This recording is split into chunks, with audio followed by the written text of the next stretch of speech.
Olá, estamos dando início a mais um programa Debates Le Monde Diplomatique Brasil, uma iniciativa do jornal Le Monde Diplomatique Brasil, em parceria com a TV PUC, com o canal universitário e com a TVT, a TV dos Trabalhadores. Esse ano, em novembro, no Brasil, vai ocorrer uma reunião internacional da maior importância, a reunião do G20. Pouca gente conhece o que é o G20. E nós vamos tratar desse tema e do tema da participação da sociedade civil na preparação do G20, na apresentação de propostas para o G20. Né?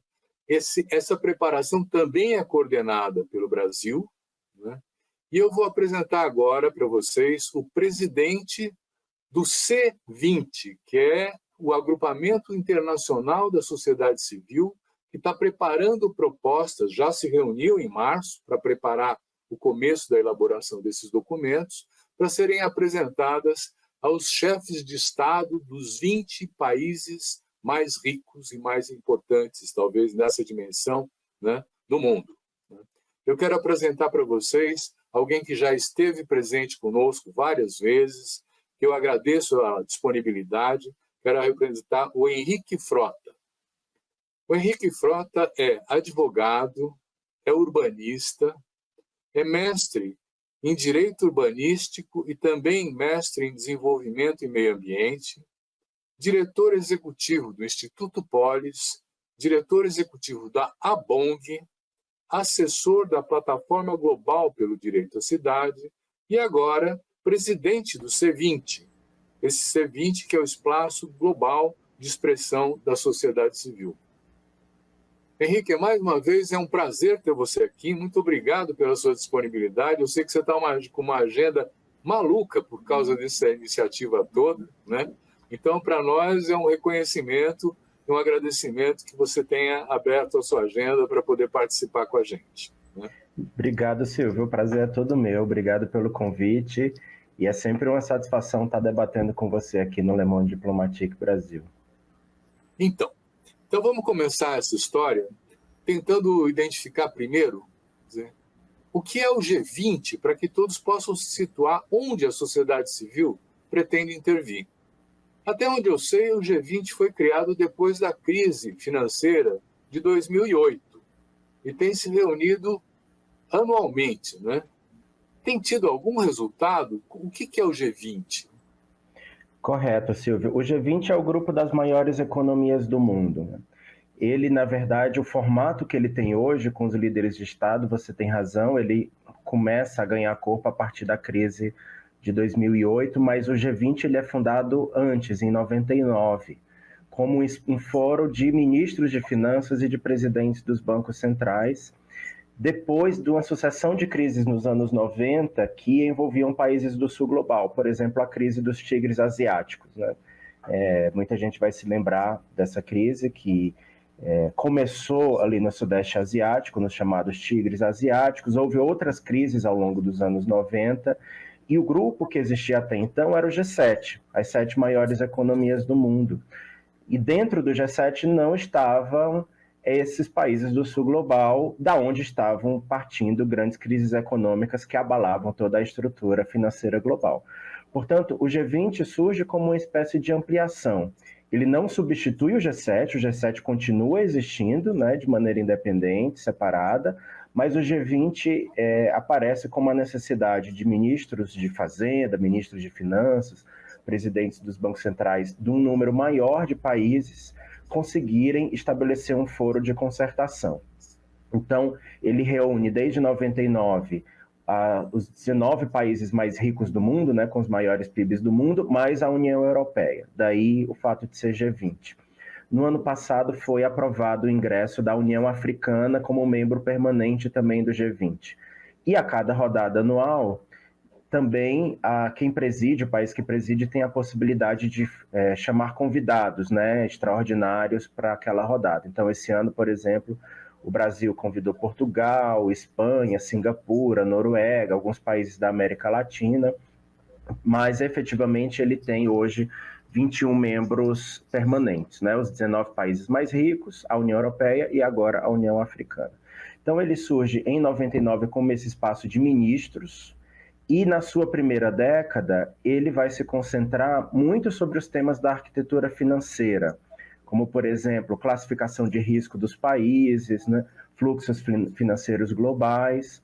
Só que nessa primeira década de existência do G20, nós vamos passar por outras crises globais muito importantes. A de 2008, seguramente, a mais importante. E aí, desde então, o G20 ganha uma espécie de upgrade, né? Em vez de ser um espaço só de ministros, os líderes dos estados, presidentes, primeiros ministros, passam a integrar a cúpula também. E aí ele ganha um modelo que ele tem hoje, né? Que é um modelo que a gente chama de trilhas, né? Então, o G20, a cada ano, ele tem presidências rotativas anuais. É a primeira vez que o Brasil cedia a reunião do G20, né? Isso nunca tinha acontecido antes aqui no nosso país. E a cada ano os debates, né, as discussões vão acontecendo nessas chamadas trilhas, né? As trilhas financeiras, que é a trilha original, feita por ministros de finanças e presidente de Banco Central, mas também as trilhas ministeriais ou trilhas governamentais, onde se começaram a discutir nos últimos anos, assim, nos últimos 15 anos principalmente, temas sociais. Então, aí se discute questões como turismo, agricultura, direito das mulheres, mudanças climáticas, a questão dos desastres socioambientais. Então, não necessariamente o G20 hoje é um grupo que discute exclusivamente as questões financeiras e econômicas. Ele também discute temas sociais, mas os temas sociais interligados com a economia. O G20 ele não perdeu, mesmo hoje, ele não perdeu a sua essência de ser um fórum entre os países ricos que vão discutir economia, financiamento, financiarização, modelos econômicos, mas agora com essa outra lente também, agregando cada vez mais temas sociais. Agora, os temas sociais é importante colocar, eles têm que estar necessariamente interligados com as questões econômicas, porque é sobre isso que o G20 trata, né, de economia global. Então, eu diria que ele se abre a esses outros temas, mas ele não perde a sua natureza original, que é falar de economia, né? É um fórum que anualmente se reúne para tratar de economia global. Então, mas anualmente se reúne, mas eu estou vendo uma preparação que tem meses, que vai sendo feito reuniões, discussões, né? Quer dizer, é mais ou menos uma atividade constante. Você tem uma avaliação do que aconteceu até agora? Que resultados o G20 está trazendo para o mundo? De fato é um trabalho permanente, né? Uma vez que o país que assume a presidência rotativa começa a sua gestão, no nosso caso no Brasil foi 1º de dezembro do ano passado, já se inicia todo um processo preparatório de debates. A cúpula dos líderes de Estado acontece no final do ano, né? Vai acontecer no Rio de Janeiro, no mês de novembro, esse ano, aqui no Brasil. Mas, para chegar à cúpula dos líderes de Estado e a chegar a uma declaração de consenso, porque é importante dizer que o G20 ele aprova suas declarações e seus compromissos com base no consenso entre os países, é preciso ter um grande processo de negociação e de debate ao longo do ano. Então, esse processo já começou, são dezenas, assim, mais de uma centena de reuniões ministeriais, reuniões dos chamados grupos de engajamento, reuniões bilaterais entre os governos e os grupos de engajamento, enfim. O ano inteiro é permeado por uma série de atividades, na medida em que os próprios governos, entre si, né, precisam se alinhar em relação às prioridades colocadas, né, para esse ano, como também os chamados grupos de engajamento tentam, de alguma maneira, fazer a incidência e o convencimento político desses próprios governos, não só do governo brasileiro, mas em relação a todos os países que compõem a cúpula. Então, esse processo de negociação, ele não acontece do dia para a noite, né? É importante chegar em novembro com a cúpula dos líderes de Estado com um consenso já estabelecido. Isso demanda meses de trabalho, né, antecipado. Portanto, a gente já começa, desde dezembro do ano passado, quando acaba a presidência da Índia, né, que aconteceu em 2023, já começa todo um processo de articulação aqui no Brasil e de trabalho e de reuniões para que os temas sejam pautados e se chegue a acordos em relação aos membros da cúpula, para que em novembro desse ano não haja dissenso, haja o máximo de consenso possível e já uma declaração redigida, porque em novembro os líderes de Estado não vão ficar eles próprios numa sala fechada negociando a redação, né, das propostas. Eles vão muito mais lá para o momento político, para a concertação final, mas as propostas principais elas já foram negociadas pela diplomacia de cada um dos países. Muito bem, mas então, a gente como cidadão está interessado no resultado dessas reuniões. É importante que elas ocorram, que é o processo de elaboração, né? Mas como você vê as reuniões anteriores do G20, que resultados trouxeram para a sociedade global? Silvio, eu acho que é bem importante demarcar que o G20 ele não possui um mandato como, por exemplo, a ONU possui, né, ou como a OEA, né, a Organização dos Estados Americanos, que tem mandatos legais e podem estabelecer decisões vinculantes, por exemplo. Podemos ter tratados, podemos ter pactos internacionais que têm uma característica mais vinculante. O G20 não tem essa natureza.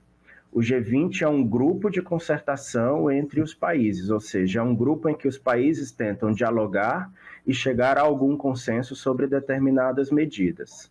Então, essa natureza, né, se no sistema multilateral da ONU, e essa é uma das questões hoje colocadas como prioritárias pelo governo brasileiro dentro do G20, discutir esse multilateralismo, né, porque já há uma certa avaliação de que ele é muito falho, por exemplo, em lidar com os conflitos internacionais, em lidar com as grandes questões da humanidade, você imagina que o G20 ele tem menos capacidade ainda, porque ele não é apto a produzir decisões vinculantes que obriguem necessariamente os países. Ele é baseado num consenso e numa base de confiança que os países têm entre si, de que, uma vez que tenham uma concertação em determinado sentido, eles vão começar a implementar aquilo.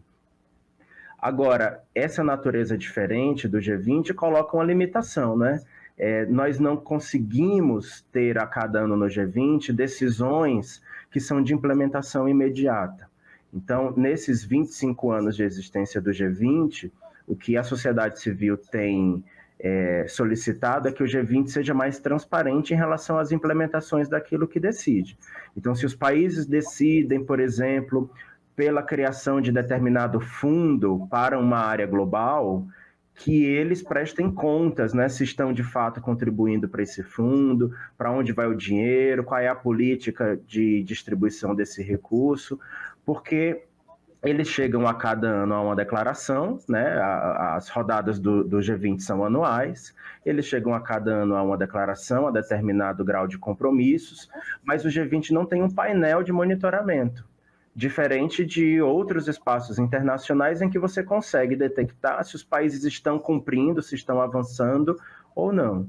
Evidente que em anos anteriores houve mudanças importantes, por exemplo, desde 2008, um debate importante no G20 sobre os critérios de classificação de risco país, né?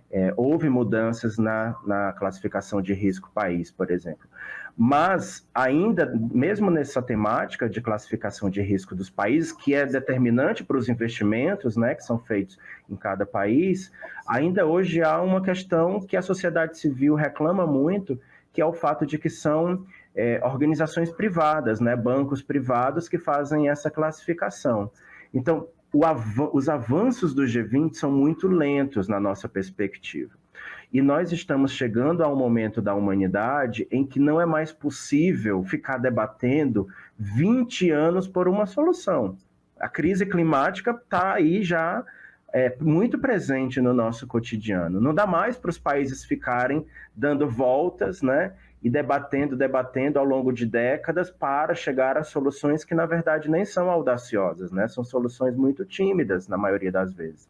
Então, assim como em vários espaços do multilateralismo, o G20 também ele carece de mais efetividade nas decisões e nos compromissos dos países. Bom, olha, eu entendi que o presidente Lula definiu 3 eixos para essa reunião do G20 no Brasil, né? Que é o combate à fome, pobreza e desigualdade, o desenvolvimento sustentável nas suas dimensões econômica, social e ambiental, e a reforma da governança mundial, né? É disso que o C20, agora nós estamos entrando um pouco na história da sociedade civil, está tratando? Olha, o C20 ele tem uma agenda que já leva mais de uma década, né? O G20 ele foi oficializado em 2013 na rodada da Rússia do G20, mas mesmo antes a sociedade civil já atuava ativamente, né, dentro do G20, reivindicando voz e oportunidade de contribuir e de certa maneira, influenciar os líderes globais em relação àquilo que nós pensamos e aquilo que nós sempre propusemos, né, como avanços no sentido de uma economia mais justa, mais equitativa, mais inclusiva. Então, o C20, que é o Civil 20, um dos grupos de engajamento, né, dentro da cúpula, ele tem um acúmulo, Silvio, ele tem um percurso aí que já leva mais de uma década em vários temas. Não apenas esses temas colocados como prioritários pelo Brasil no ano de 2024, mas em muitos outros temas, né?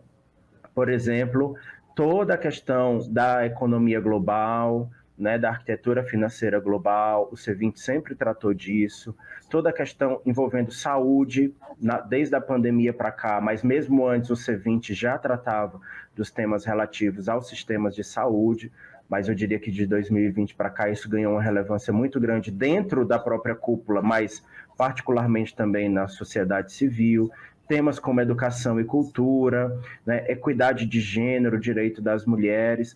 Então, eu diria que o leque, né, de abordagem do C20, ele não se reduz às prioridades do governo ou do país que preside naquele ano.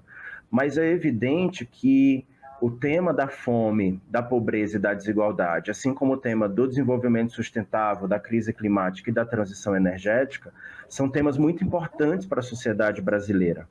Então, de certa forma, sim, quando o governo brasileiro, quando o presidente Lula declara esses como temas prioritários e cria forças-tarefas especiais para isso, né, como a Aliança Global contra a Fome, que é uma iniciativa do governo brasileiro dentro do G20, essa temática é muito central para a sociedade brasileira. Ela não é a única, o C20 ele não vai se reduzir a essas 3 prioridades do governo brasileiro, porque ele tem uma amplitude maior de debates, mas, sem dúvida nenhuma, essas 3 prioridades também são prioridades importantes para a sociedade do Brasil e para a sociedade global. Haja vista que a fome aumentou na maioria dos países, que as desigualdades aumentaram na maioria dos países e que a crise climática é uma crise da humanidade, não é, que afeta a todos nós. Henrique, acho que eu dei um pulo que não esclarece muito os nossos telespectadores, aqueles que nos assistem. A gente não explicou o que é o C20, né? Mas eu vou pedir que você responda isso depois de um intervalo que nós vamos fazer agora.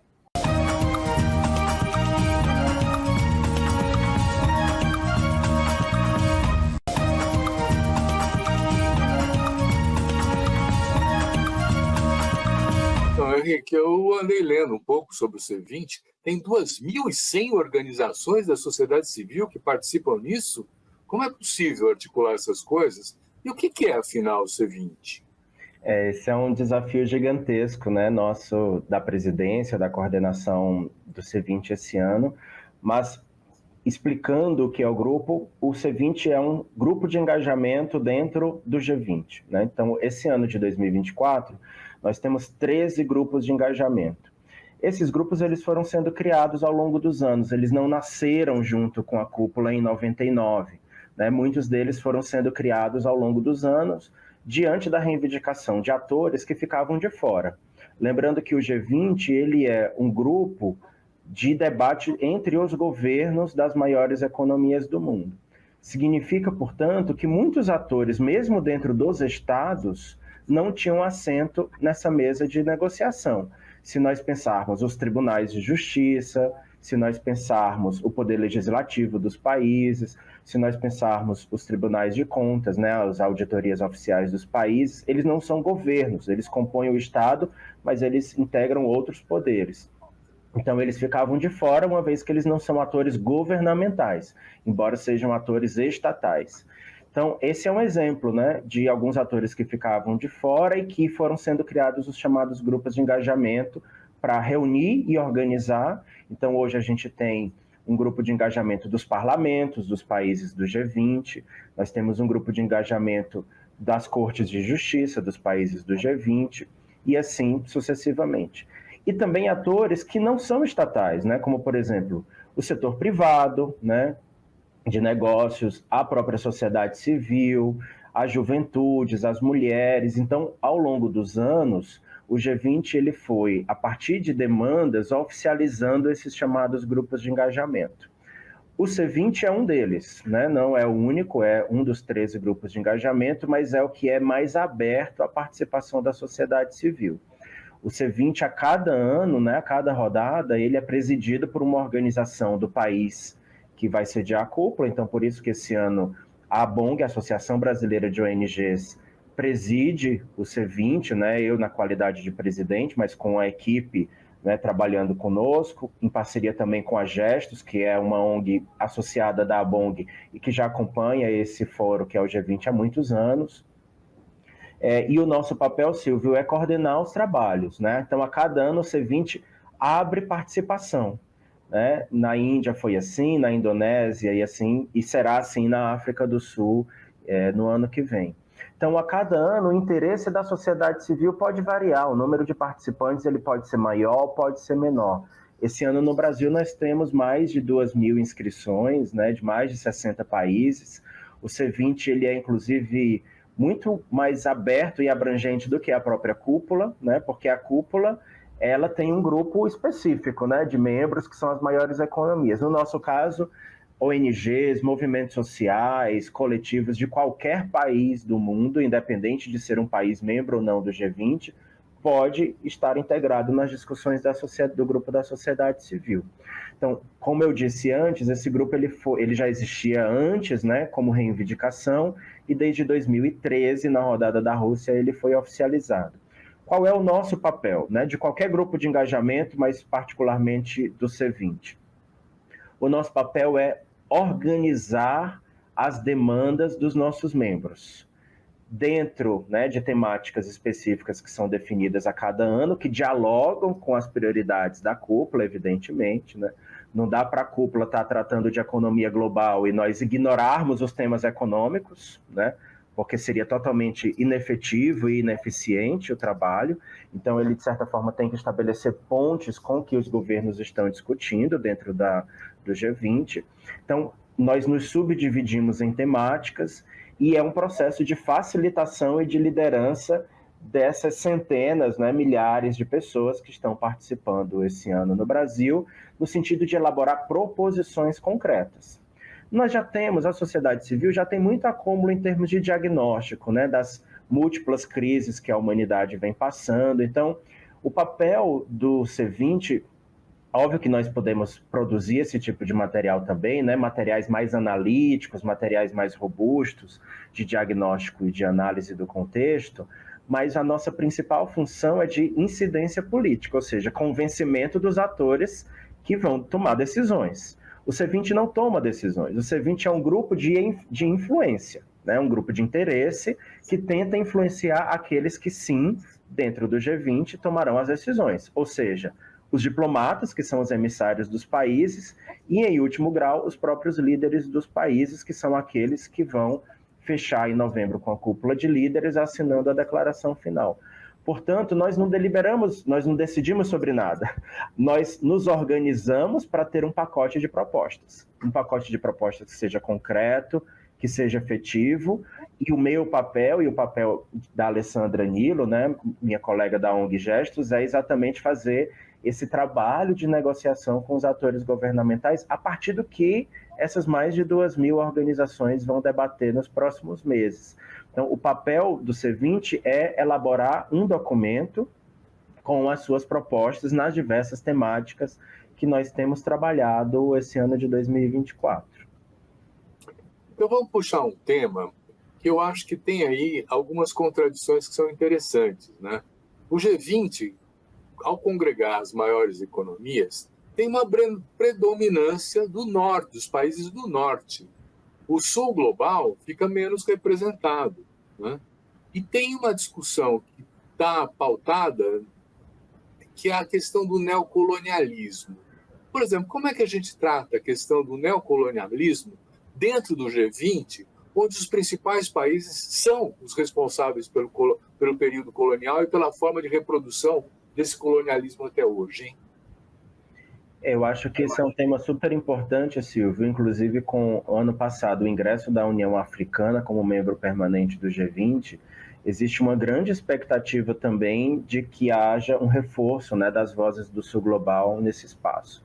Do continente africano, apenas a África do Sul era membro até então. Aqui na América Latina, Brasil, Argentina e México, né, são os membros permanentes do G20. Então, de fato, você tem razão que, considerando, né, que a União Europeia está presente desde o início, que você tem Estados Unidos, Canadá, Japão, Alemanha, Itália, França, Inglaterra, como membros também originais do G20, existe uma divisão tanto desigual dentro do grupo, né?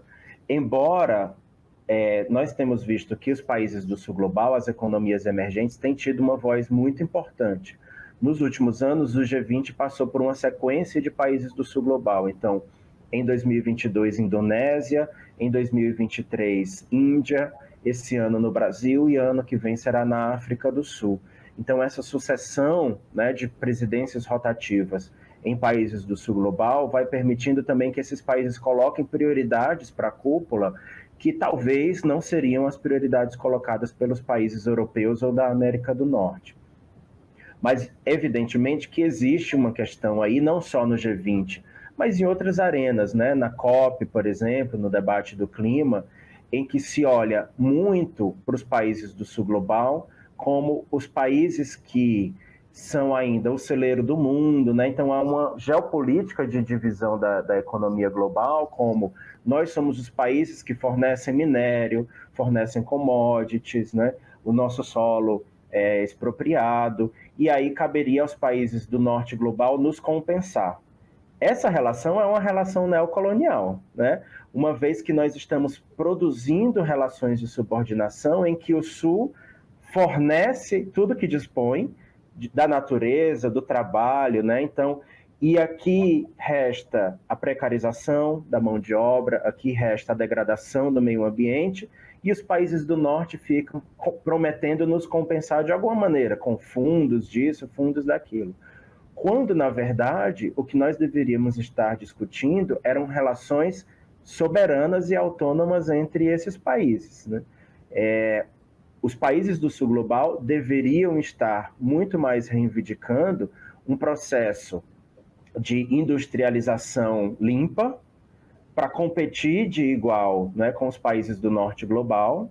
E mesmo um país como a China, que, de certa forma, do ponto de vista econômico hoje, né, a segunda maior economia do mundo, compete, mas é uma industrialização ainda de matriz muito suja, né, muito dependente de carvão, muito dependente de petróleo, porque a nós fica ainda essa pressão muito grande de uma economia, né, de uma geopolítica de divisão das economias, de que nós somos os fornecedores, né, de matérias-primas e não de bens industrializados. Além disso, existe uma dificuldade do norte global de entender que se trata de reparação histórica, né? Que os nossos territórios, por séculos, foram explorados. E o norte global não enxerga esse debate como um debate de reparação histórica. Ele enxerga um debate como o que passou, passou, o passado, né, todo o ouro, todos os minérios, tudo que saiu daqui, saiu, passou, vamos passar uma página, né, uma régua em cima disso e vamos discutir daqui para frente. Ao não observar as necessidades de reparação histórica, nós continuamos também num processo neocolonial, né, dentro das economias. Sem contar que os países do norte são ainda os países que mais se beneficiam, por exemplo, da crise climática. É no norte global que nós temos os maiores emissores ou as sedes das companhias privadas que emitem no sul global, mas que transferem os seus lucros para o norte global. Porque muitas vezes as emissões são produzidas num território do sul global, mas em benefício de lucros que, na verdade, acabam ocorrendo e beneficiando grupos econômicos nos países europeus ou da América do Norte. Então, esse benefício desigual da crise é também uma reprodução neocolonial. E a gente não está falando sobre isso, né? Nós estamos pleiteando pelo mínimo, né? Os debates nas arenas internacionais são muito tímidos nesse sentido, né? Eles não enfrentam, de fato, essas relações de poder da geopolítica global. Isso me abre uma possibilidade de também questionar a questão do combate à pobreza, né? Num certo sentido, é o próprio capitalismo, na forma como ele se organiza hoje, que produz a exclusão e a pobreza, né? Como propor e que medidas o C20 apresenta para que as economias principais desse capitalismo excludente combatam a pobreza, a fome e a desigualdade, hein? Eu acho que tem alguns debates importantes acontecendo hoje no G20, Silvio. O primeiro é sobre a dívida externa dos países, né? Especialmente os países do sul global, na América Latina, na África, alguns na Ásia, estão aterrados em dívidas, né? E isso compromete a capacidade de investimentos sociais dos próprios países em benefício da sua população. Então, por exemplo, o financiamento de sistemas de previdência social, de saúde coletiva, as políticas ambientais de preservação, mitigação ou adaptação climática, por exemplo, são extremamente limitadas e constrangidas porque os países estão sobrecarregados com as dívidas. E as dívidas que, na verdade, se prova, né, historicamente, que são completamente absurdas, né? Os países estão pagando muitas vezes mais em juros daquilo que eles, de fato, deveriam pagar, que são os valores originalmente emprestados pelos credores, né? A maioria desses credores do norte global, não só credores públicos, né? Não só países, mas também credores privados, né? Bancos privados. Então, uma vez que os países do sul global estão soterrados por dívidas e isso compromete a sua capacidade de investimento, tem sido debatido dentro do G20 mecanismos, por exemplo, de amortização dessa dívida em troca de investimentos ou em saúde, ou em meio ambiente, ou em clima. Ou seja, uma espécie de troca, né? Uma espécie de dação em pagamento em que uma parte da dívida ela seria, digamos, amortizada ou perdoada, um percentual da dívida, para os países conseguirem investir mais nos seus próprios territórios. Evidentemente, o tema da fome, assim como saúde e as mudanças climáticas, eles entram como temas prioritários em que um país poderia fazer investimento doméstico e abater esses valores da dívida. Uma outra questão dentro do que você fala da pobreza é que não existe extrema pobreza, não existe desigualdade se a gente não analisa o outro polo da relação. Nós olhamos sempre para a lente dos pobres, dos miseráveis, daqueles que estão passando fome. Mas a pobreza, ela é relacional. Só existe pobreza porque existe superexploração, seja do trabalho, do território, né, que vai precarizar a vida dessas pessoas, em benefício de alguém, ou de algum grupo econômico, ou de alguma empresa, ou de algum país, né? E esse alguém, que são super ricos, as grandes fortunas, as grandes economias globais, a humanidade, né, os países em geral, têm grande dificuldade de taxar. Então, parece assim uma grande heresia falar em tributação dos ricos, dos super ricos. Aqui no Brasil, nós temos feito esse debate na reforma tributária, por exemplo, com a tributação de dividendos, com a tributação de grandes fortunas. Ainda vamos ver o que vai acontecer na segunda fase da reforma tributária aqui no Brasil, quando ela for tratar de renda e patrimônio, porque até agora a primeira fase ela se dedicou à tributação referente à transação de bens e serviços, né? A segunda fase é que ela deve tratar de renda e patrimônio.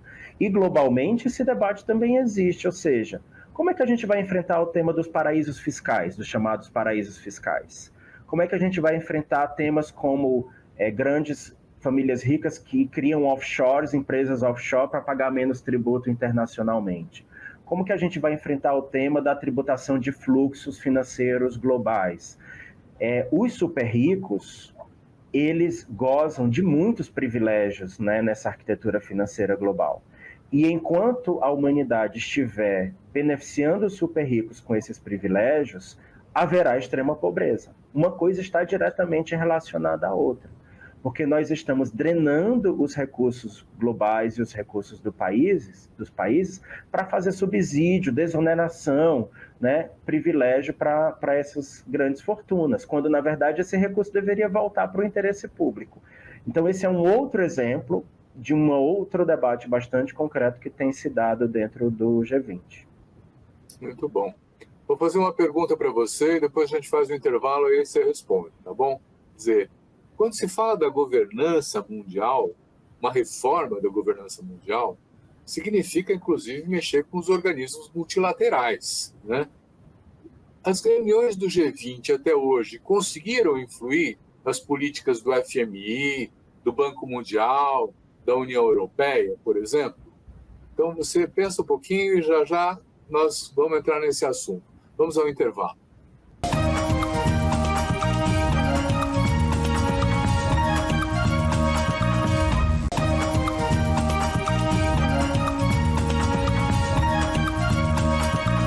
Então, Henrique, esses organismos multilaterais, como o FMI, o Banco Mundial, a União Europeia, mudam alguma política em função das reuniões do G20?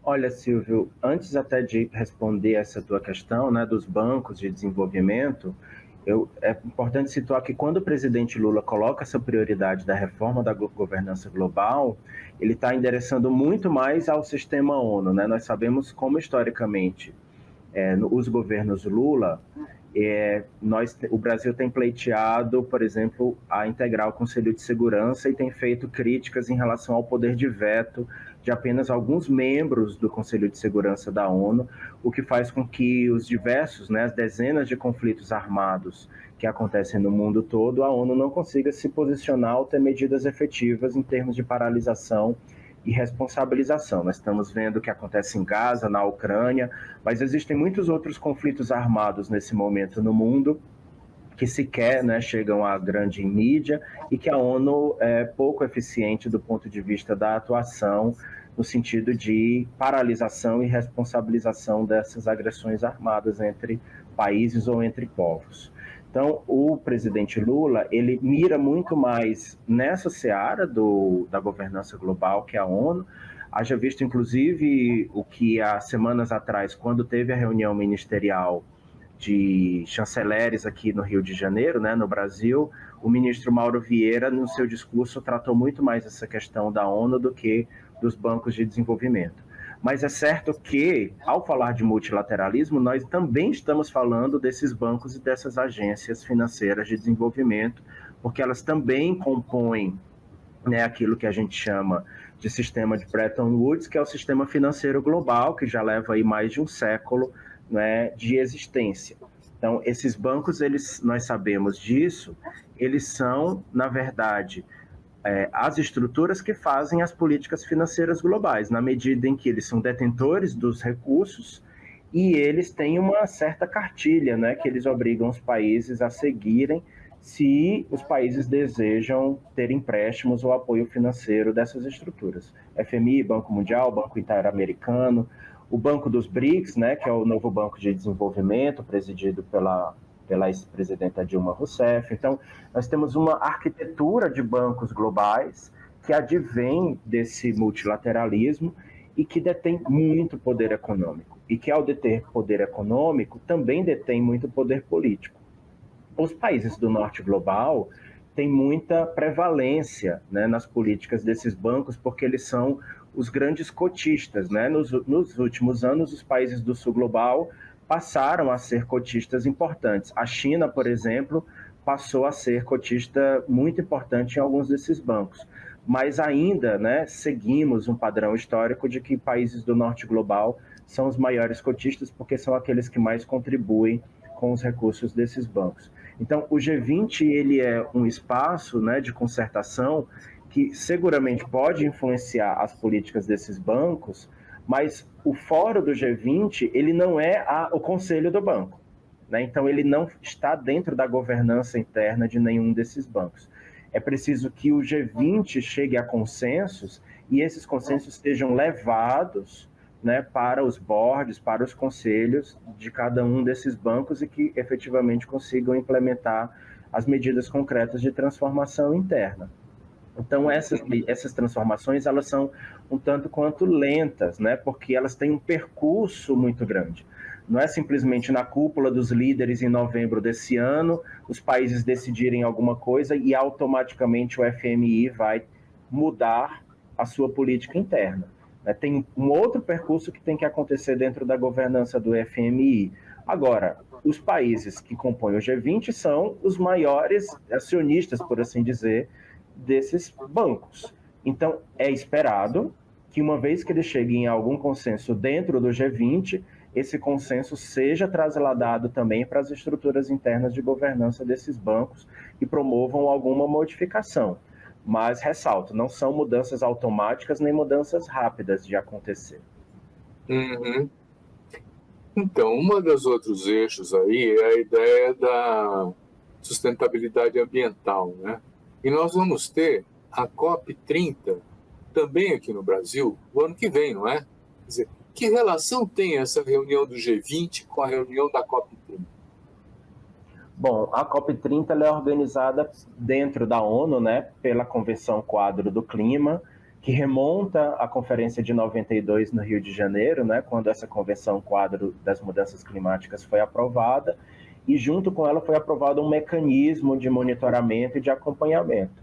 Então, dentro dessa Convenção Quadro, vão sendo aprovados os protocolos, né? Então, o Protocolo de Quioto, Acordo de Paris, são os mais famosos que integram essa estrutura. E as COPs, elas são as rodadas anuais entre as partes, né, especificamente dentro dessa Convenção do Clima. Existem uma outra COP da biodiversidade, que COP é uma estrutura, né, de reunião dos países membros. Dentro do clima, ela acontece a cada ano para tentar fazer monitoramento e avançar em relação a algumas decisões dentro da temática, nesse caso especificamente, das mudanças climáticas. Então, ela tem a ver com o sistema ONU. O G20 não faz parte do sistema ONU, mas nós estamos falando dos atores de maior peso, compreende? Dentro do G20 estão os atores de maior peso dentro desse debate.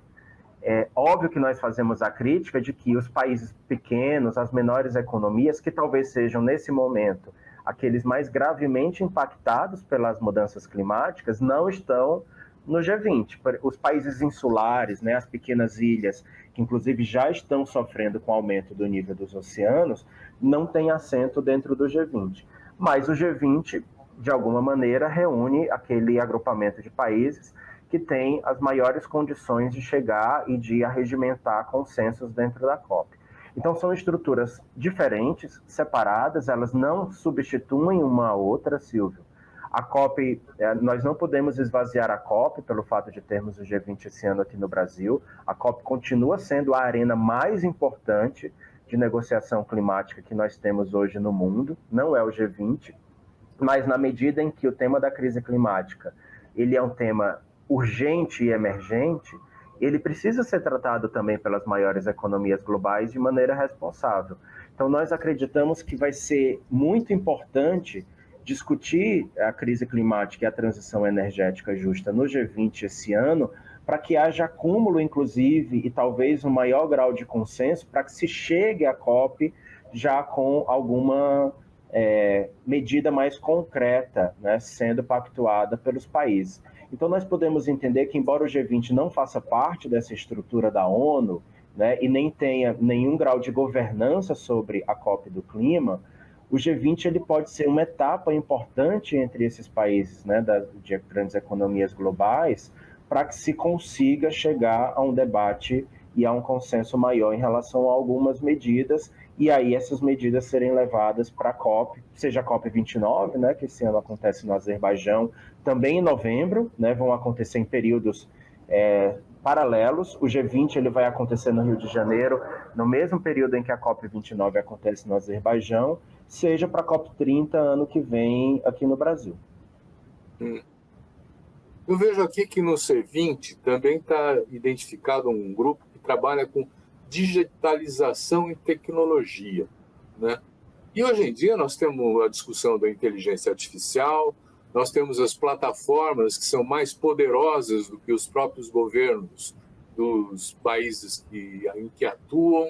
Agora nós temos uma briga do Elon Musk, que quer desqualificar o Lula. Quer dizer, como é que o C20 está vendo, ou nessa trajetória acumulada do período anterior, né, essa necessidade, vamos dizer assim, de colocar parâmetros, limites, de orientar a digitalização e a inteligência artificial para o bem das pessoas e não do mercado, hein? Esse é um tema que o C20 já trata há alguns anos, e esse ano no Brasil ele voltou com muita força com um grupo temático específico, né, para tratar essa questão, Silvio. A partir de uma compreensão de que a nossa economia hoje é uma economia informacional, né, uma economia de plataformas. Então nós estamos falando de redes sociais, né, em que a gente lá se conecta com as pessoas, interage com as pessoas, mas não apenas isso.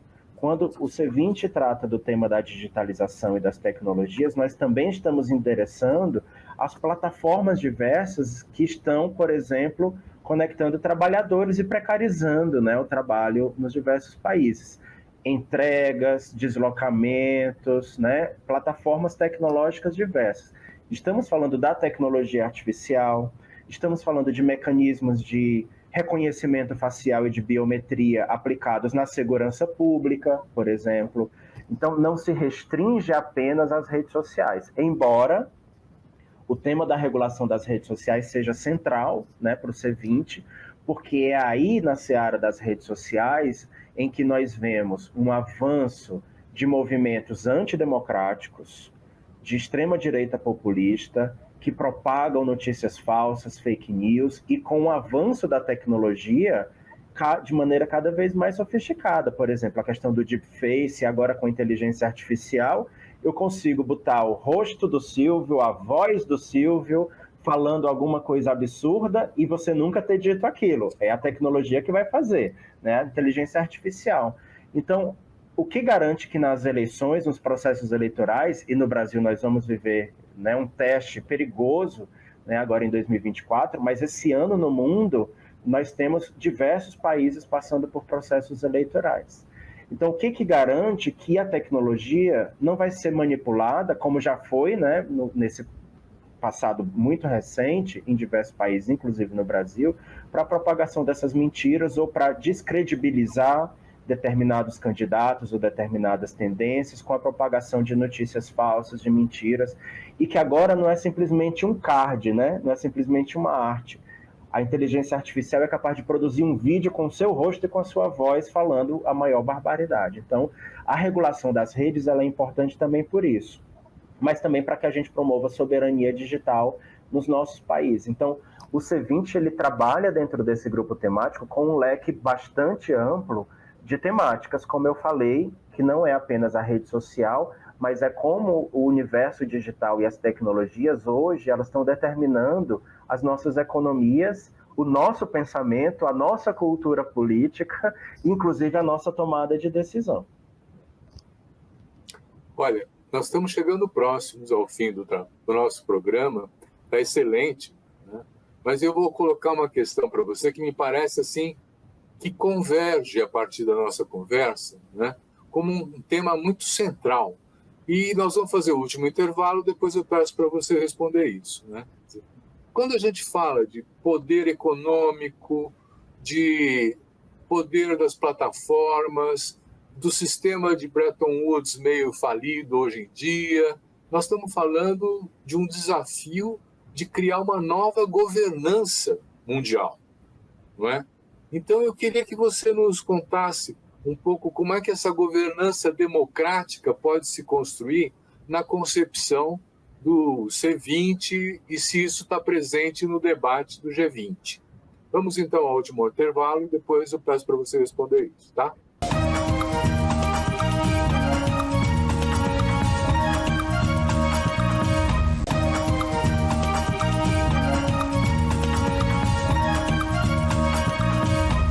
Henrique, eu não vou reproduzir a pergunta para a gente não perder tempo. A palavra está com você. Bom, Silvio, eu acho que, de fato, todo esse sistema de governança global, ele, além de muito lento, ele chega a medidas ineficientes, né? Porque nós não conseguimos confrontar os maiores interesses das economias globais. E eu não falo nem só dos países, né, das nações do norte, mas hoje os interesses privados, das grandes corporações, muitas das quais têm receitas anuais, né, e distribuem dividendos maiores do que os PIBs de muitos dos países, né, que nós temos hoje no planeta. Então, a mudança dessa governança significa acabar com os privilégios dos ricos, e eu falo disso em relação aos países mais ricos. Então, de fato, é um absurdo que no Conselho de Segurança da ONU alguns países tenham poder de veto e outros não. Isso tem a ver com o histórico da Guerra Fria do século passado, né, com poderio econômico, mas também com poderio militar. E essa governança ela precisa também passar por uma revisão, né, dessa economia militar. O investimento no complexo, né, econômico-militar nos últimos anos, Silvio, só cresceu. Enquanto a pobreza e a fome no mundo aumentou, os países estão gastando mais com indústria armamentista, né, com o poderio bélico, do que com outra coisa. Então, enquanto a gente faz guerras, né, no mundo todo, é impossível discutir fome. É impossível discutir o combate à pobreza e às desigualdades. Então, é preciso constituir uma governança que seja mais efetiva em relação a esses grandes conflitos.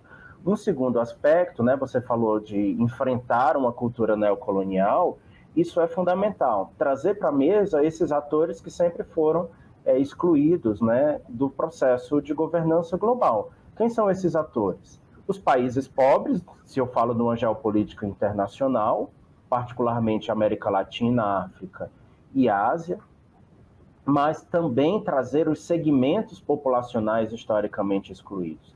Então, eu falo das populações racializadas, eu falo das mulheres, eu falo da população LGBT, das pessoas com deficiência, né, que historicamente, nos seus próprios países, na sua própria agenda interna, são também segmentos impedidos, né, da participação democrática.